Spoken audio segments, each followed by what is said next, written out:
Status proses dalam rangka pencairan BPNT tahap 1 dan PKH tahap 1 di 6NG menghilang dan belum kembali hingga hari ini. Banyak sudah KPM mengkhawatirkan apakah bantuan reguler Kementerian Sosial ini tidak lagi cair alias dihapus? Benarkah bantuan PKH dan BPNT dihapus? Sebagaimana kekhawatiran para KPM yang banyak dipertanyakan di media sosial? Simak info lengkapnya karena kalaupun PKH balik cair di tahun 2024 ini ternyata hanya 3 komponen saja yang bisa cair. So, jangan kemana-mana, saya akan kembali menginformasikan setelah tayangan singkat berikut ini.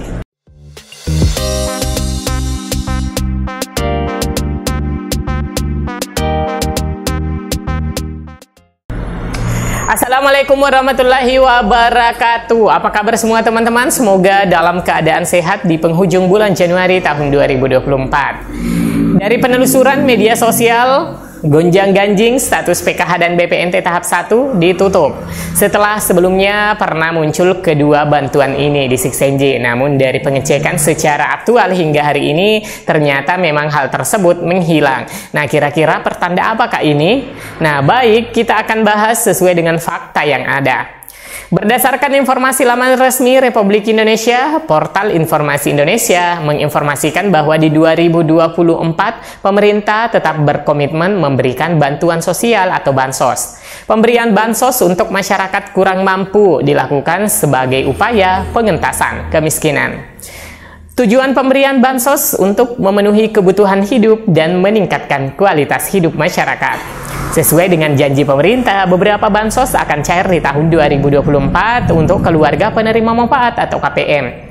Jika KPM memenuhi syarat yang telah ditetapkan, ada 3 bansos yang bisa didapatkan sekaligus pada tahun ini, yakni Bansos Program Keluarga Harapan, PKH, Bantuan Pangan Non-Tunai BPNT atau Program Sembako, dan juga Bansos Beras 10 kg setiap bulan. Pencairan bansos PKH dan BPNT akan dibagi dalam beberapa tahapan sepanjang tahun. Untuk tahap 1 itu akan berlangsung pada Januari, Februari, dan Maret. Penerima bansos BPNT dan PKH di 2024 dipastikan adalah KPM yang telah memenuhi syarat dan masuk dalam DTKS Kemensos. Penyaluran bansos BPNT dan PKH di 2024 berdasarkan data DTKS yang diaudit oleh pemerintah secara bertahap setiap beberapa bulan sekali. Lebih lanjut dijelaskan bahwa pencairan bansos reguler pemerintah ini dipastikan di awal Februari 2024. Masyarakat bisa mencari tahu apakah dirinya terdaftar sebagai penerima bansos 2024 secara online melalui link resmi Kementerian Sosial. Nah, selain dari pemberitaan resmi tersebut, Presiden Jokowi secara tegas menyampaikan bahwa bansos di tahun 2024 tetap dilanjutkan.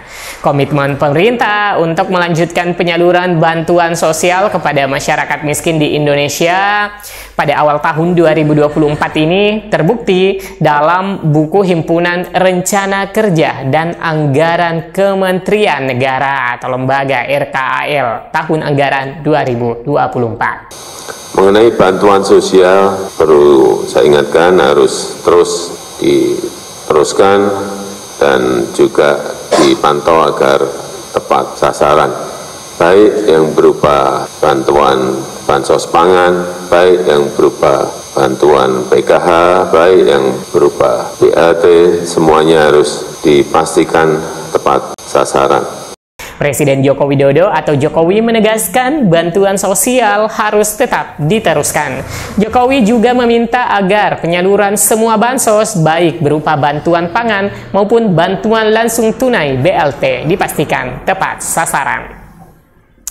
Hal ini disampaikan Jokowi saat memimpin sidang kabinet paripurna terkait dengan peningkatan kinerja aparatur sipil negara ASN melalui keterpaduan layanan digital pemerintah di Istana Negara, Jakarta pada hari Selasa, tanggal 9 Januari 2024 lalu.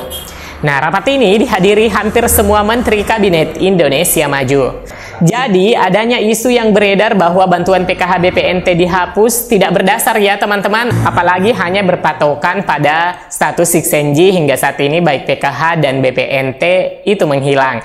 Hal itu bisa saja dan sering terjadi seperti sebelum-sebelumnya.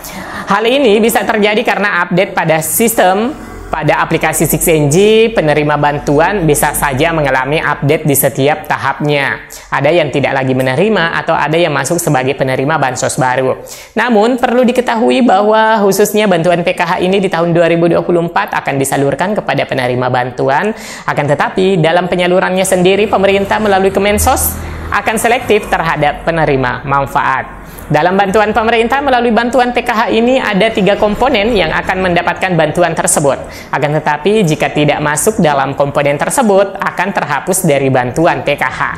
Nah teman-teman, untuk bisa mendapatkan bantuan PKH atau bantuan sosial ini, penerima harus memenuhi 3 komponen dalam anggota keluarganya, yaitu yang pertama komponen kesehatan yang terdiri dari ibu hamil dan anak usia dini. Yang kedua, komponen kesejahteraan sosial yang terdiri dari lanjut usia dan penyandang disabilitas berat. Yang ketiga, komponen pendidikan yang terdiri dari anak sekolah SD, SMP, SMA.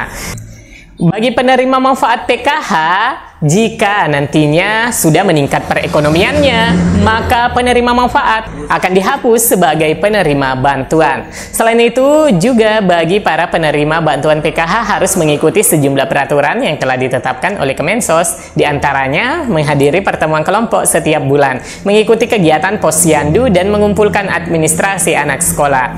Adapun informasi terkait bantuan ini bagi penerima manfaat itu harus terdata terlebih dahulu melalui Kemensos dan terdaftar di Data Terpadu Kesejahteraan Sosial (DTKS). Hal tersebut menjadi syarat mutlak bagi masyarakat yang ingin mendapatkan bantuan PKH. Maka dari itu, pemerintah daerah berwenang dan berkewajiban untuk mengusulkan warga yang layak mendapatkan bantuan melalui desa yang ada, bisa masuk DTKS dalam peraturan tersebut. Supaya masyarakat yang belum pernah menerima bansos tentunya dan layak untuk menerima bansos bisa masuk datanya ke DTKS, di mana pemerintah juga akan menetapkan kriteria dari data kependudukan yang bisa dimasukkan pada data Kemensos, yakni yang memenuhi kriteria integritas data.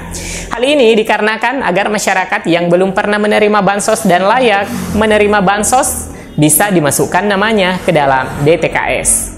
Pemerintah juga menetapkan kriteria data kependudukan yang bisa dimasukkan pada DTKS, yakni data kependudukan yang memenuhi kriteria integritas data. Upaya tersebut agar pemilik data kependudukan yang tidak memenuhi kriteria kemungkinan akan dihapus dan dicoret namanya di DTKS secara otomatis dan bansosnya akan dihapus. Nah, adapun integritas data yang menginduk pada kategori data perorangan yang bersifat individual atau tunggal, dengan kata lain, data dari kependudukan yang dimiliki tidak boleh ganda. Data perorangan yang memiliki NIK, nama dan alamat sesuai yang terdata di Disdukcapil, sehingga hal tersebut bisa mengetahui warga yang domisilinya berpindah-pindah seperti adanya pekerjaan atau hal lain, di mana hal itu ia harus memperbarui data kependudukan setiap ia berpindah domisili. Kendati demikian, seseorang itu berpindah domisili diharapkan untuk mengupdate data kependudukan melalui Disdukcapil. Ketika tidak diupdate, maka bisa mengakibatkan bansos akan dihapus.